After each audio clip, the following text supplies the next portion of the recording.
Usually, a diagnosis is kind of like an X-ray. Right. It's clean. It's binary. Right. You break your arm, the film shows a jagged white line that the doctor points to it, and you just fix it. Exactly. But, well, what happens when the patient isn't a single person? What Mhm. happens when you're trying to diagnose the health or, the psychology and the fragility of an entire civilization? That's where it gets complicated. Yeah, you step into this world of massive, interconnected ecological and political systems, and suddenly that X-ray machine is completely useless. The diagnostic landscape just becomes murky. Because you aren't looking at a single broken bone anymore. Right. You're looking at a deeply complex web of dependencies. So, welcome to the deep dive. I know why you're here listening right now. You are a learner. Absolutely. You don't want surface level trivia, and you definitely aren't here for a middle school geography lesson. No, we're going way past that today. You're here because you want the architecture. You want to understand the hidden mechanics operating beneath the surface of the world. And today, we're going to look at the ultimate architectural blueprint of human dependency, The Nile River. the Nile River. But we aren't just looking at water. I mean, we're going to be looking at the Nile as a fully integrated economic, political, and philosophical machine. And it really is the perfect model for understanding dependency because it essentially forces us to invert how we usually view human progress. How so? Like, what's the standard view? Well, the standard historical narrative is almost always about humanity conquering nature, right? Ah. We build walls, we pave roads, we tame the wild. You're the masters of our domain. Exactly. But when you look closely at the hydrology, the ancient history, the modern engineering, and even the geopolitics of this specific river, a completely different reality emerges. Which is what? Humans didn't tame the Nile. The Nile shaped humans. Wow. Yeah, I mean, it is an environmental machine that has, for 10,000 years, completely dictated human sociology, theology, and basic survival.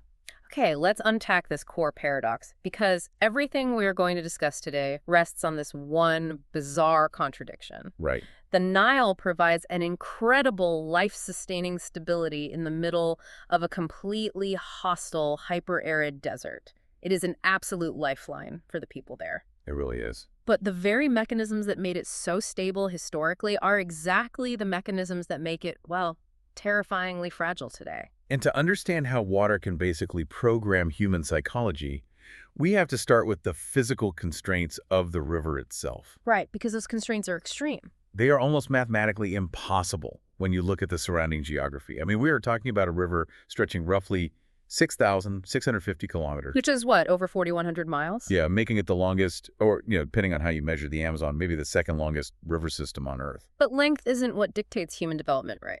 No, not at all. Flow dynamics and predictability do. And the Nile's hydrology is essentially a tale of two entirely different engines driving a single vehicle.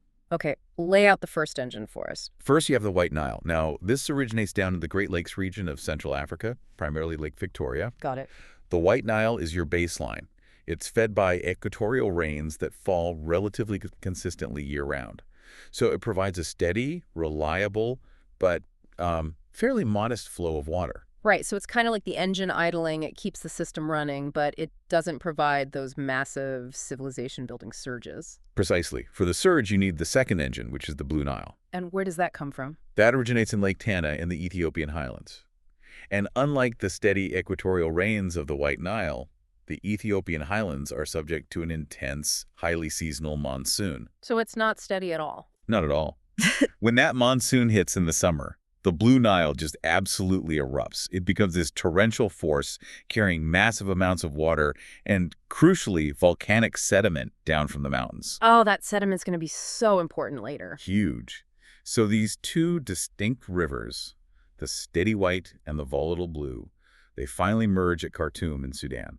And from there, it becomes this singular Nile, pushing north toward the Mediterranean Sea. Right. I want to pause on that northward journey from Khartoum, actually, because the geography there goes from complex to outright antagonistic. That's an extreme gauntlet. Yeah. Before it even hits the desert, the White Nile has to navigate the Sud in South Sudan. And I was reading up on the mechanics of this, and it's not just a swamp. No, it's far more intense than a swamp. It is one of the world's largest wetlands, practically an impenetrable labyrinth of dense papyrus reeds and these huge floating vegetation mats. And the physics of the Sud are absolutely fascinating. It basically acts as a massive hydrological brake. A brake, like slamming on the brakes in a car. Yeah, exactly. When the White Nile hits the Sud, the dense vegetation creates immense friction, and it slows the water's velocity to a crawl. Okay. So the water is forced to spread out laterally, creating this vast, shallow sheet over the entire landscape. Oh, I see. Now combine a massive, shallow surface area with the scorching heat of the South Sudanese climate. That sounds like a recipe for evaporation. The result is staggering evaporative loss. Up to half of the White Nile's total water volume is literally vaporized into the atmosphere right there. That's half of it. It never even makes it out. Half of it gone. That is wild. It's like a giant thirsty sponge that demands a 50% tax on the water before it even reaches the desert. That's a great way to put it, an evaporation tax. And whatever water manages to survive that tax then faces hundreds and hundreds of miles of hyper-arid Egyptian and Sudanese desert. It is essentially walking a tightrope across an oven. Which brings us to a really crucial comparative analysis. Yeah. You see, rivers are not interchangeable. They operate under entirely different hydrological and social logics. Consider the Amazon River, for example. Okay, let's look at the Amazon. The Amazon represents overwhelming scale and chaos. It's a massive, sprawling basin with incredibly high discharge, but the flooding patterns are complex. Complex in what way? They're historically less predictable in a way that allows for dense, centralized urbanization. Indigenous populations there adapted by being mobile, dispersing through the forest. So they utilize the river without anchoring their entire existence to a single static point. Exactly. Or look at the Mississippi River. It's a heavily diversified economic corridor. Yes, it's engineered for barge trade and flood control. But if the Mississippi were to completely dry up tomorrow, which, would be catastrophic for global shipping and agriculture, Right. the people of St. Louis or Memphis wouldn't just die of dehydration in 3 days. They have groundwater, they have rainfall, they exist in a diversified climate. Exactly. And then consider the Yellow River in China. Historically, it's known as China's sorrow for a reason. Why is that? Well, it carries a massive sediment-loadless soil, which constantly raises the riverbed, leading to immense, catastrophic course changes. Oh, wow. Yeah, it would suddenly burst its banks and carve an entirely new path to the sea, drowning millions and wiping away entire regional economies in an afternoon. It was a river of sheer volatility. That the Nile is defined by historical predictability combined with extreme absolute dependency. Yes. And this is where I want to introduce a metaphor, because the level of dependency here is just hard to wrap your head around. It's not an IV drip in the desert. Not an IV drip. No, because an IV drip implies a hospital where you're ultimately safe. Living on the Nile is more like living on a space station. A space station. Okay, explain that. Yeah. Think about it. On a space station, you have this narrow, highly engineered corridor of life support. Inside the corridor, you have water, temperature control, and oxygen. It's perfectly calibrated. But the walls of that corridor are stark and absolute. If you take one step outside the airlock without a suit, you are dead instantly. There is no gradient. There is no transition zone. The Nile is a terrestrial space station. You have this thin ribbon of green, fertile life, and then you cross a literal line in the sand, and you are in an environment that will kill you. That is actually a very accurate representation of what geographers call geographic compression. Geographic compression. Yes. Unlike the wide, sprawling basins of the Amazon or the Mississippi, Nile civilization is compressed along a razor-thin axis. The starkness of that boundary, the airlock in your metaphor, is mathematically proven. What are the numbers? Roughly 95% of Egypt's population lives within a few kilometers of the riverbanks, or in the immediate delta. 95% of over 100 million people clinging to one arterial vein. Yes. It is a linear civilization. There is no broad canvas of habitable land. There is only the tightrope. That's terrifying. If the river stops, the system doesn't just suffer a recession, the system ceases to exist. This geographic constraint is what amplifies the psychological and political dependency to a level seen nowhere else on Earth. Which raises an obvious question, I think. If the desert is that lethal, why would human beings ever choose to build a civilization there? Right? Why set up your entire society in a place where one bad year of water means total starvation? You don't voluntarily build your house inside a vacuum. You don't. And they didn't. This is where the historical timeline forces us to rethink human agency. The Nile didn't naturally attract early humans with the promise of building pyramids. What happened then? Early humans were forced there by a slow-motion, continental-scale climate disaster. We have to go back roughly 10,000 years to a period climatologists call the African humid period. I have to say this completely upended my understanding of the region. 10,000 years ago, the Sahara Desert basically didn't exist. It was a lush green savanna. It was an entirely different biome. How is that even possible? Driven by subtle variations in the Earth's orbit, the Milankovitch cycles, the West African monsoon systems reached much further north than they do today. The Sahara was blanketed in heavy rainfall. That's so hard to picture. It had vast lakes, some larger than the modern Great Lakes, alongside massive river networks and sweeping grasslands teeming with megafauna. The Nile wasn't a desperate, solitary lifeline back then. It was just one artery in a vast, interconnected hydrological network across North Africa. And the humans living there were semi-nomadic hunter-gatherers. They were completely adapted to that green landscape. Exactly. They could move freely, trekking herds, foraging, fishing in the sprawling lakes. They had a diversified portfolio of survival. They weren't trapped on the space station. They were walking freely on a hospitable planet. But then the climate changed. And I don't mean a minor drought. Between 5000 and 3000 BCE, the orbital dynamics shifted again. The monsoons weakened and retreated south. The vast lakes evaporated into salt pans. The grasslands died. The Sahara literally collapsed into the hyper-arid desert we recognize today. So we are talking about climate refugees on a massive scale. As the Green Sahara turned to dust, these nomadic tribes couldn't just stay where they were. No, they would have died. They were squeezed by the expanding desert, forced to migrate and converge on the only permanent year-round water source that hadn't dried up, the Nile. The river didn't create civilization through inspiration. The climate catastrophe forged civilization through absolute constraint. They had nowhere else to go. They were forced into the airlock. But once they were compressed into that narrow river valley, they discovered that this specific river possessed a unique hydrological mechanism that would change the trajectory of human history. The annual flood. Yes, the inundation. Let's talk about that. Remember the Blue Nile we discussed earlier? Right. That massive monsoonal surge from Ethiopia? Right, the volatile engine. Every year, with astonishing regularity, that surge would travel down the river, gently overtopping the banks in Egypt between June and September. But it wasn't just bringing water. Right, it's the sediment. The Blue Nile carved through the volcanic basalt of the Ethiopian highlands, carrying millions of tons of incredibly nutrient-rich, dark silt. It was a self-fertilizing machine. It naturally irrigated the desert and simultaneously deposited a fresh layer of topsoil every single year. Yeah. You didn't need tractors or chemical fertilizers. The river just handed you perfect agricultural conditions on a silver platter, right on schedule. And that predictability is the engine of human complexity.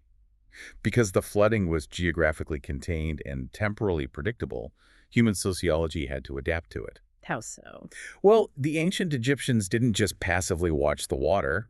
They engineered tracking systems. They built nilometers. I love the mechanics of the nilometers. They weren't just guessing. It was like hydroastronomy. Exactly. These were physical structures, usually descending staircases built directly into the riverbanks with precise markings. Priests would measure the exact height of the incoming floodwaters. And they knew the math. They did. If the water hit a certain mark, they knew exactly how many acres of floodplain would be inundated. Which meant they could calculate the exact agricultural yield for the year before a single seed was even planted.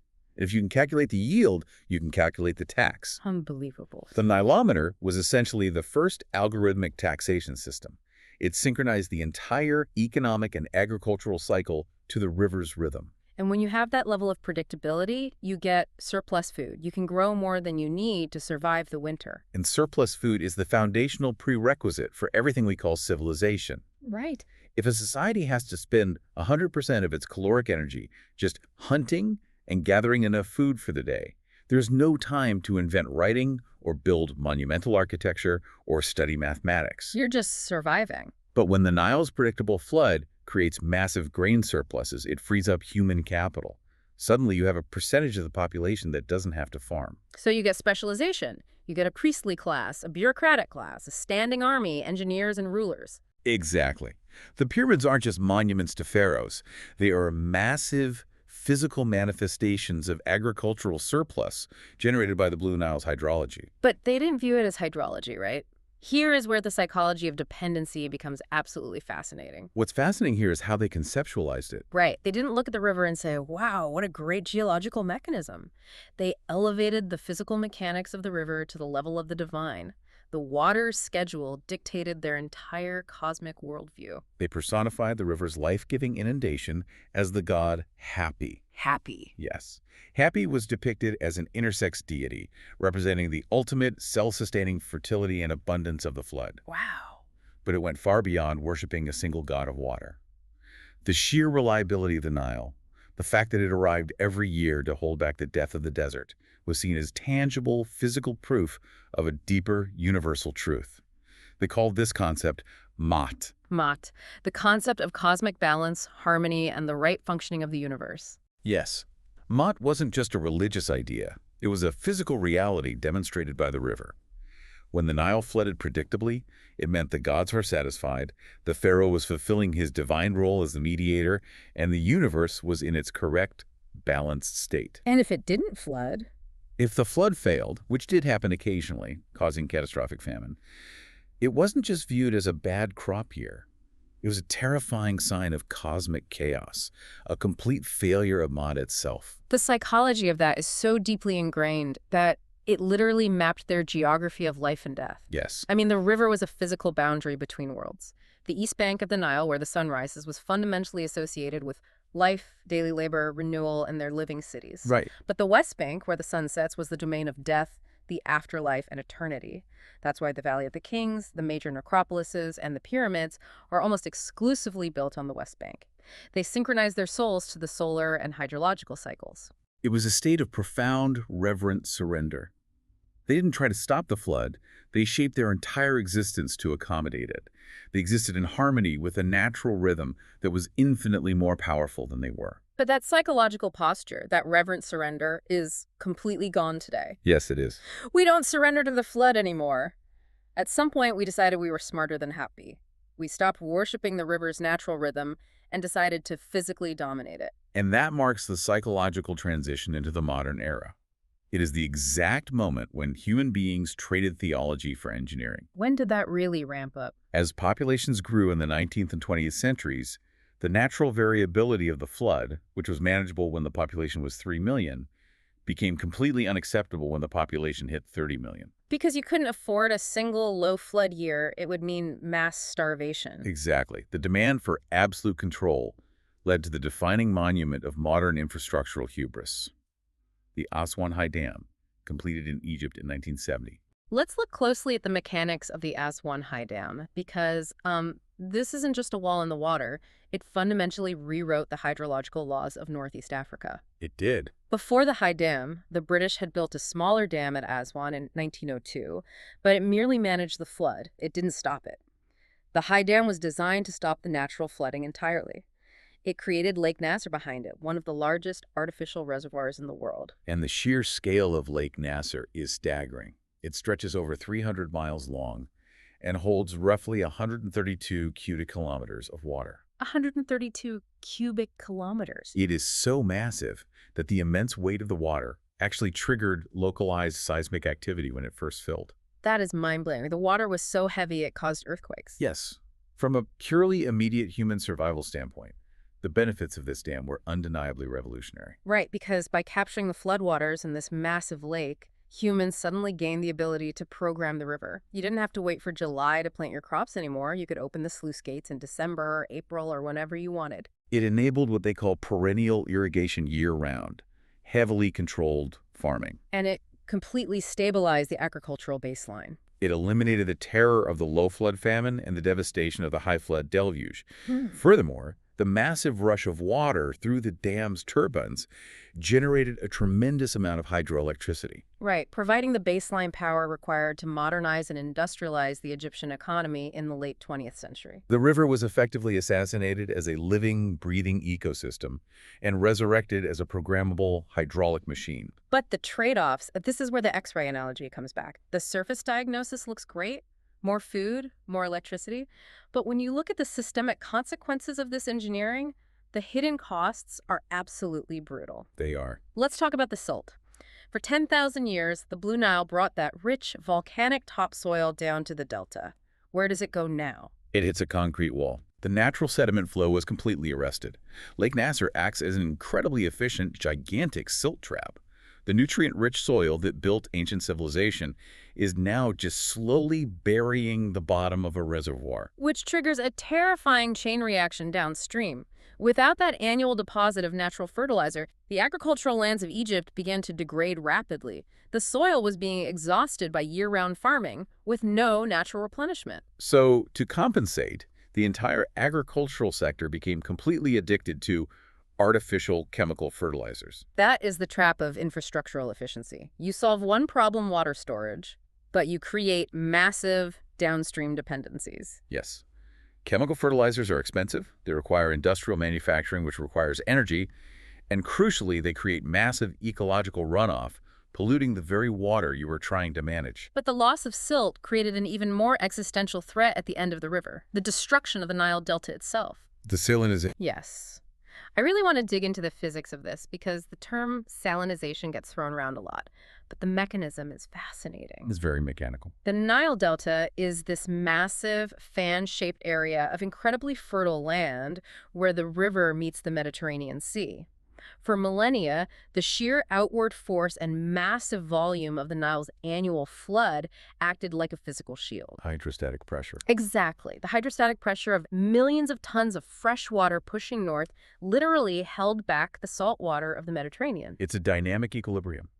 The heavy fresh water pushes out, the heavier salt water tries to push in, and the river historically won that pushing match. Furthermore, the silt deposited every year continuously rebuilt the coastline, physically extending the land against the erosive power of the sea's waves. But then the Aswan High Dam turns off the flood. Right. The outward hydrostatic pressure drops dramatically, the silt stops arriving. So what happens? The sea starts winning the pushing match. The Mediterranean begins to physically erode the coastline because there is no new sediment to replace what the waves wash away. And the invisible threat is underneath the soil.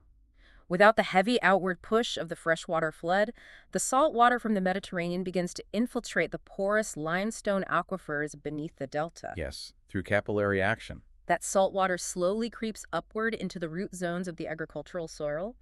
It's literally poisoning the most fertile land in the country from the bottom up. And you can't see it happening until the crops start dying. Wow. And once an aquifer is heavily salinized, it is incredibly difficult, almost impossible, to reverse on a human timescale.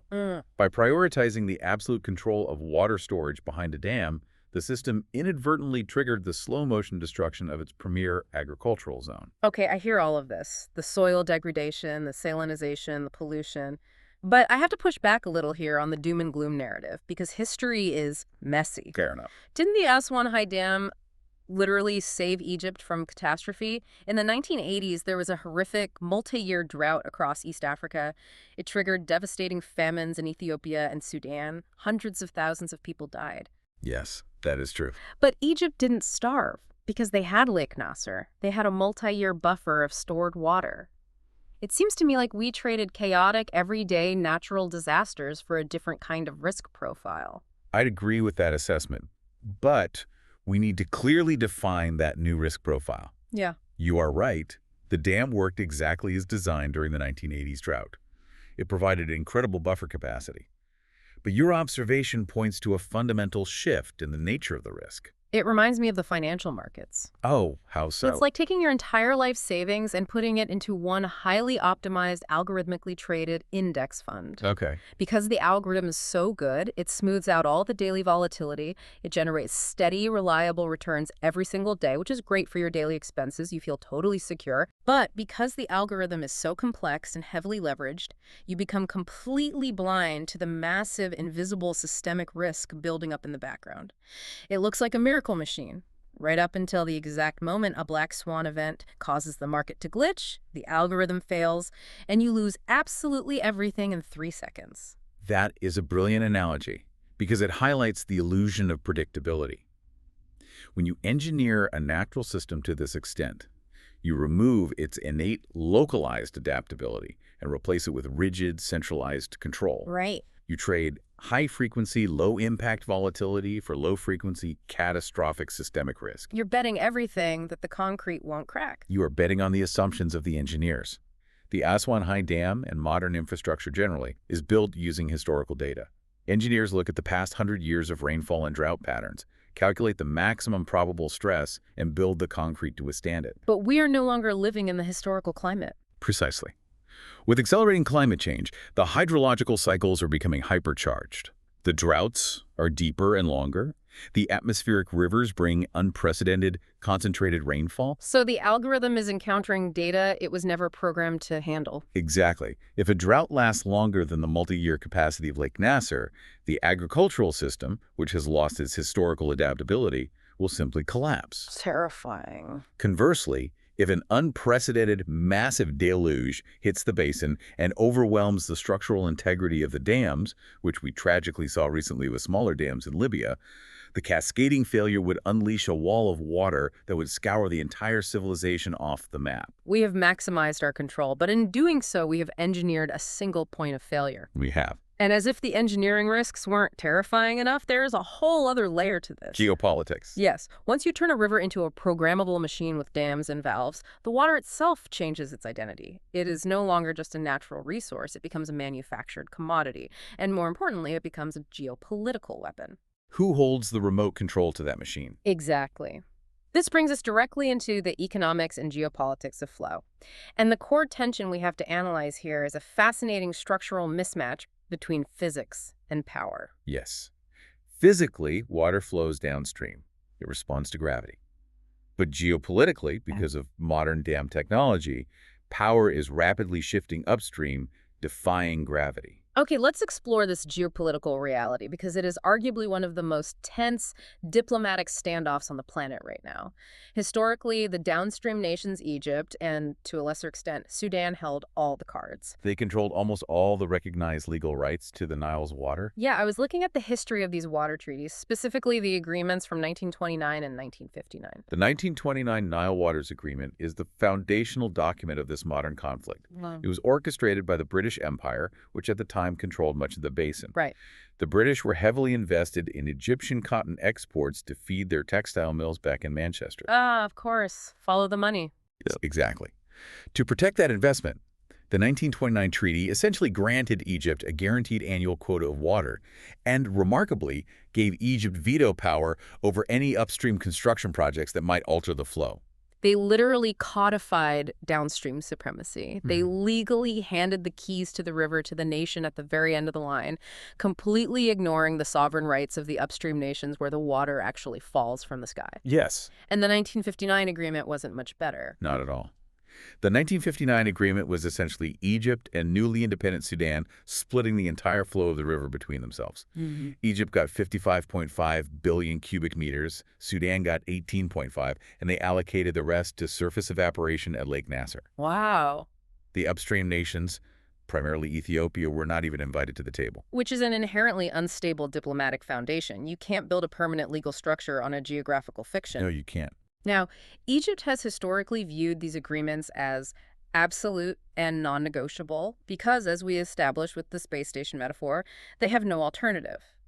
For Egypt, any reduction in water is not an economic inconvenience. It is an existential threat to their physical survival. However, the upstream nations view these colonial-era treaties as fundamentally unjust, mathematically absurd, and legally invalid. And why wouldn't they? Exactly. Why should a sovereign nation in the 21st century be bound by a treaty signed by an occupying empire a century ago? And this brings us to the geopolitical wildcard, Ethiopia. Right. Because while the White Nile provides the steady baseline flow from the Great Lakes, Ethiopia controls the Blue Nile. And the Blue Nile provides roughly 85% of the total water volume that reaches Egypt. 85%. Ethiopia is quite literally sitting on the faucet of North Africa. And for a long time, because of internal political instability and lack of capital, they couldn't turn that geographic advantage into power. But that has changed. It has changed dramatically with the construction of the Grand Ethiopian Renaissance Dam, or the GERD. Now, this is not a minor irrigation project. This is a massive, multi-billion-dollar hydroelectric megaproject built on the Blue Nile just before it crosses the border into Sudan. Yes. Now, looking at this completely impartially, we have to understand the deeply incompatible but equally valid perspectives of both nations because the sources lay this out very clearly. They do. For Ethiopia, the GERD is a matter of undeniable sovereign right and national pride. They have a massive population, many of whom lack reliable access to electricity. The GRE is designed to generate over 5,000 megawatts of power. That's huge. To Ethiopia, this dam is the key to energy independence, lifting millions out of poverty and driving an industrial revolution. They're taking a resource that originates on their land and monetizing it. From an economic development standpoint, Ethiopia's argument is airtight. No developing nation would voluntarily let its most valuable natural resource flow out of its borders unutilized just because of a colonial-era treaty. Absolutely not. But then you have to look at the Egyptian perspective. You are sitting thousands of miles downstream in a hyper-arid desert. You are entirely dependent on that water for the survival of 100 million people. Right. And suddenly, a neighboring country you don't control is building a colossal concrete wall across 85% of your water supply. The anxiety must be paralyzing. It is. To Egypt, this isn't a debate about electricity. It's a debate about whether their country continues to exist. And the crux of the diplomatic conflict isn't just the existence of the dam, but the mechanics of its operation. Specifically, the mathematics of filling the massive 74 billion cubic meter reservoir behind the GRE. This is where the math gets terrifying.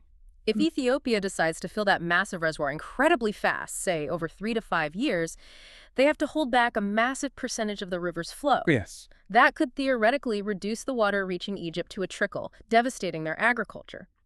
But if Ethiopia stretches the filling process out over 15 years to protect Egypt, they are delaying their own economic return on investment and stunting their own development. And the true nightmare scenario, the variable that haunts the diplomats, is what happens if a multi-year climate-driven drought strikes the region while the dam is operating. Oh, man. If there isn't enough water to go around, who takes the loss? Ethiopia will logically want to hold water back in the GRD to keep their turbines spinning and their grid powered. But Egypt will desperately need that exact same water released downstream to keep their crops from dying. It transforms the river into a direct zero-sum game over a finite resource. So if I'm looking at the board, Egypt's population is exploding. They could hit 150 million people later this century. You have massively increasing demand, a stagnant or potentially shrinking water supply due to climate change, and Ethiopia holding the remote control upstream. How does this not end in a catastrophic war? Well, hydrologists and political scientists generally map out 3 potential trajectories for this geopolitical standoff. Okay, let's hear them. The first is the optimistic model, Yeah. managed cooperation. In this scenario, the pressure forces a diplomatic breakthrough. All basin countries create a shared, transparent, real-time data network. Okay. They coordinate dam releases basin-wide to optimize both power generation in Ethiopia and agricultural needs in Egypt. It would require massive international investment in technological solutions, like scaling up agricultural water efficiency to unprecedented levels and building large-scale desalination plants on the coast to diversify Egypt's supply. Basically, realizing they are all on the same sinking ship and deciding to finally build lifeboats together. Yes. That sounds lovely, but human nature rarely pivots to utopian cooperation when survival is on the line. What's the second scenario? The second scenario, which analysts often view as the most likely, is managed or cold conflict. This means a permanent state of high-alert diplomatic tension. Water is continually used as strategic leverage. Agreements are temporary, highly fragile, and fraught with suspicion. So no actual war, but just constant stress. Exactly. You see proxy posturing, cyber attacks on infrastructure networks, and economic threats. But both sides calculate that an outright kinetic war would be too mutually destructive. It's a slow, grinding attrition of trust. And the third scenario? The third is system collapse. This occurs if you have a perfect storm. Like what? A severe multi-year climate anomaly drastically reduces rainfall in the Ethiopian highlands, intersecting with rigid, nationalistic political refusals to compromise on water sharing. If the water doesn't flow, Lake Nasser eventually bottoms out. Oh my God. The turbines at Aswan stop. The irrigation canals in the delta run dry. You would see massive, unprecedented crop failures in Egypt and Sudan. The economic shockwaves of that would be unimaginable. It would lead to catastrophic internal political instability, state failure, and millions of climate refugees attempting to cross the Mediterranean into Europe or push south into sub-Saharan Africa. It is the ultimate illustration of how engineered dependency transforms a natural hydrological rhythm into a weaponized geopolitical asset. When the machine fails, the civilization fails. Yes, that's exactly what the sources are warning. That is incredibly heavy. We've been talking about grand geopolitics, multi-billion-dollar mega projects, international treaties, and the collapse of empires. But I want to zoom all the way in. Let's change the focal length. Okay, let's do it. What does all this system-level tension, the treaties, the silt traps, the geopolitical posturing, actually mean for the person waking up on the riverbank today? What is the human scale of this deep dive? That's a crucial pivot because the abstract models of hydrologists eventually translate into the daily physical reality of millions of individuals. The granular experience of the river is beautifully complex. Walk me through it. Even today, the river dictates localized daily rhythms. Mornings on the Nile, particularly in the agricultural zones, are defined by cool air, mist rising off the water, and intense, quiet labor. Right. Farmers are out before dawn, directing water from the secondary canals into their fields. Fishermen are untangling nets, navigating the main channel while the water is calm. And then the midday heat hits. The midday heat in the hyper-arid zones is oppressive. It forces human activity into a mandatory pause. The labor stops, people seek shade, and the river just continues its silent, relentless flow under the sun. It's a stark reminder of the environment's power. And then, as the sun sets and the temperature drops, the riverbanks transform again. They do. They become the vibrant center of social gathering, community life, and commerce. But what really struck me from the sources is that while everyone lives near the river, they don't all experience the same river. The dependency is totally fractured based on your socioeconomic position and your profession. That is absolutely true. Think about the smallholder farmer. They are directly physically reliant on the volume and quality of water flowing into their specific irrigation ditch. They are the ones physically touching the soil, feeling the immediate burn of the salinization we talked about. They are the ones going into debt to buy the chemical fertilizers because the dam trapped the silt. Their dependency is visceral and immediate. Yes. Then consider the localized fishermen. They are out on the main channel, and they are facing an entirely different set of infrastructural consequences. The dams disrupted the natural breeding cycles of many native fish species. But more acutely, the fisherman has to deal with the massive influx of pollution. Because the river is being forced to play two completely incompatible roles. Exactly. It is the sole life-giving water source, but it is simultaneously functioning as a massive industrial waste disposal system. It is the ultimate tragedy of the commons. You have massive agricultural runoff, heavily laden with those exact pesticides and chemical fertilizers.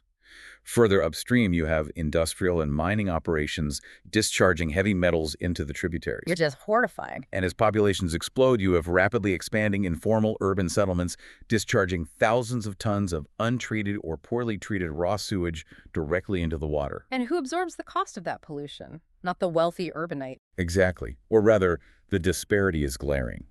The urban resident living in Cairo or Khartoum experiences a completely abstracted version of the river. Their dependency is indirect and heavily mediated by centralized infrastructure.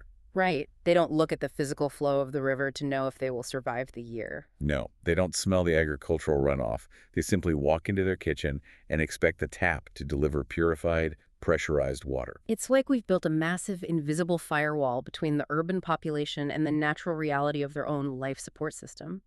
The seasonal rhythms of the flood have been completely abstracted away by concrete treatment plants and electrical pumping stations. And what we see is that this hydrological disconnection breeds profound social inequality. How so? Water inequality literally maps onto socioeconomic inequality. The people who are most directly, intimately dependent on the physical health of the river, the rural farmers and local fishermen, have the absolute least political agency and control over how the river is managed geopolitically. Oh, that is so bleak. They are exposed to all the negative externalities of the dams and the pollution. Meanwhile, the centralized political authorities and the affluent urban centers dictate the flow rates, prioritize the electricity, and consume the purified water, entirely insulated from the environmental cost. The infrastructure protects the powerful and exposes the vulnerable. Yes. That idea of the river acting as a mirror for human society, that actually brings us to the final and honestly the most surprising layer of this analysis from the sources. The psychology frameworks. Yes. We've looked at history, engineering, and geopolitics. But some of the psychological frameworks applied to this environment are fascinating. How does human nature fundamentally react when placed in an environment of such extreme constraint and absolute dependency? It forces us to look at the psychological and philosophical layers of the system.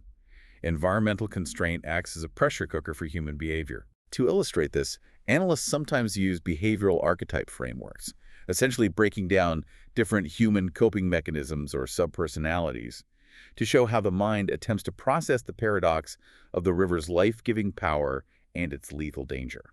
Let's break those down. First, there's the archetype they label Liz. Yes, Liz represents the drive for control, strategy, and status. Right. So, if Liz is looking at the Nile system, her instinct is immediately to dominate it. She wants to leverage infrastructure. She wants to build the massive dams, control the flow rates, negotiate the aggressive treaties, and position herself at the very center of the political power structure managing the water.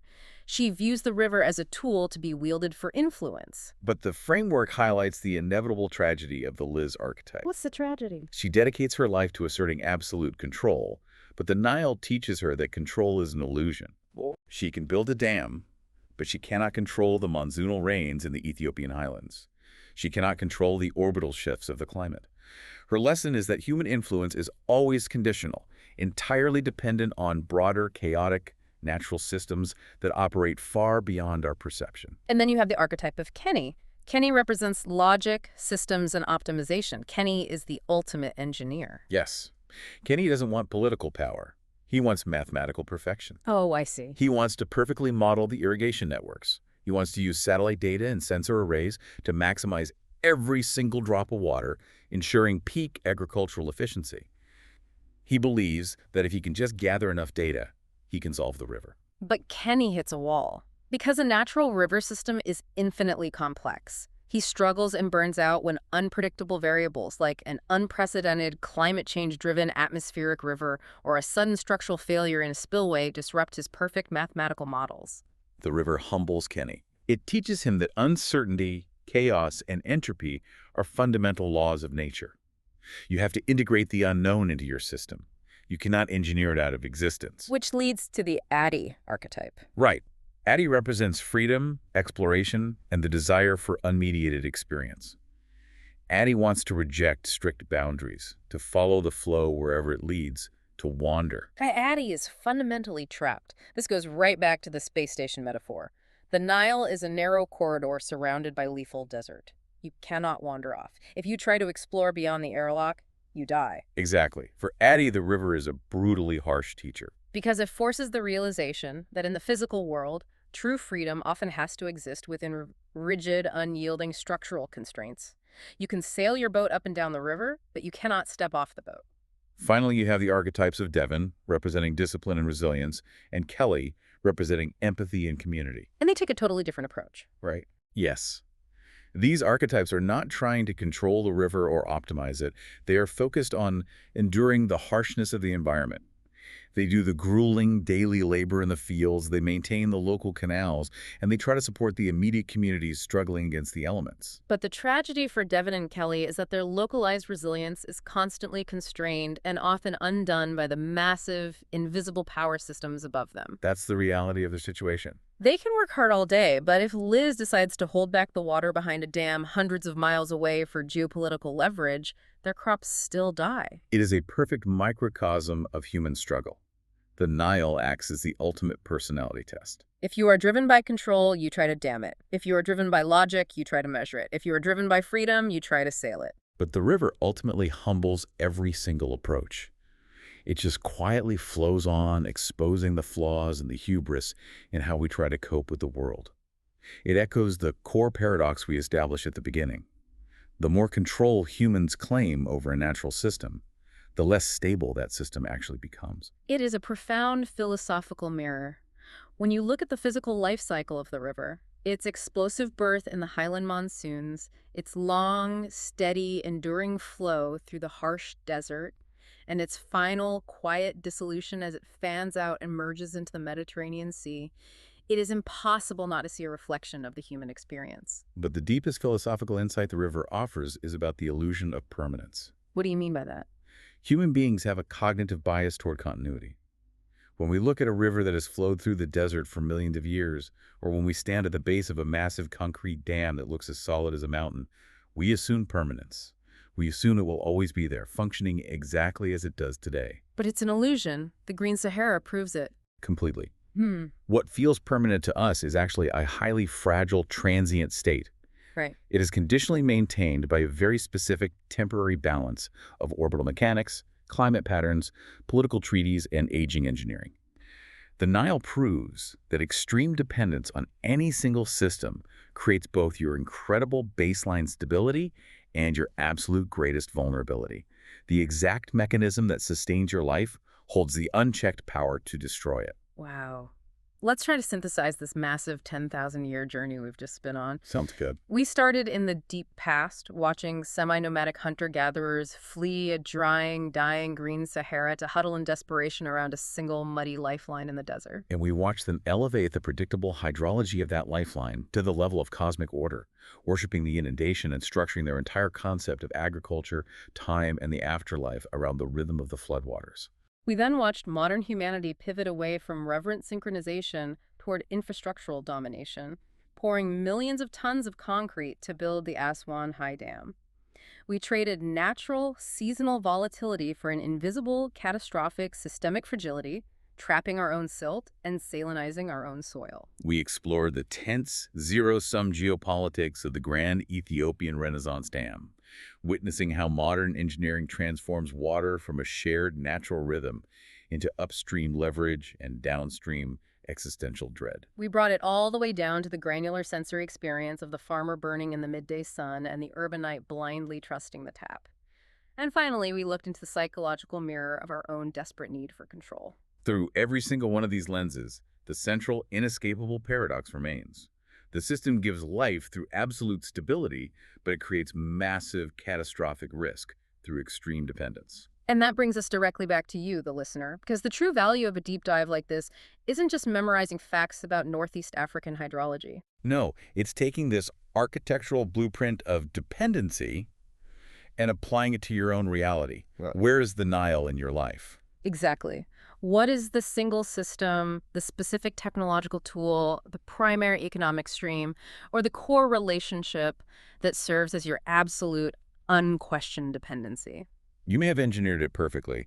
It may feel as prominent and unshakable as a massive concrete dam. But what happens if the climate of your life changes, the assumptions fail, and that system stops flowing? Do you have an alternative? Or are you living in a geographic tightrope? That is the question you have to sit with. And I want to leave you with one final lingering thought to build on everything we've explored today. Okay, let's hear it. For 10,000 years, the Nile forced human beings to synchronize their lives, their daily labor, their theology, and the rise and fall of their mighty empires to the physical rhythm and specific geographic location of fresh water. You have to go to the water. But today, we are moving into a wild new era.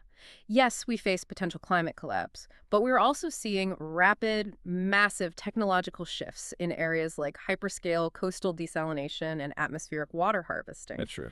If, in the near future, the production of fresh water is no longer inextricably tied to specific constrained natural geography, if we can essentially pull the Nile out of the ocean or harvest it directly from the air anywhere on Earth, will the centralized, geographically constrained Nile-style power structures and empires of the world simply dissolve? Wow. If humanity finally breaks the chain of geographic dependency, if we no longer have to huddle in the desert and gather at the river just to survive, who do we become? That is a staggering thought. It completely redefines the airlock. It really does. Right. Remember at the very beginning we talked about that X-ray, how desperately we want the clean, visible break, the simple binary of broken or not broken. Yeah. The Nile shows us that reality is never an X-ray. It's a living, flowing, infinitely complex system where the cure and the poison, the stability and the fragility are often swimming in the exact same water. Keep looking for the invisible systems operating around you. Keep questioning your absolute dependencies. Thank you for joining us on this deep dive.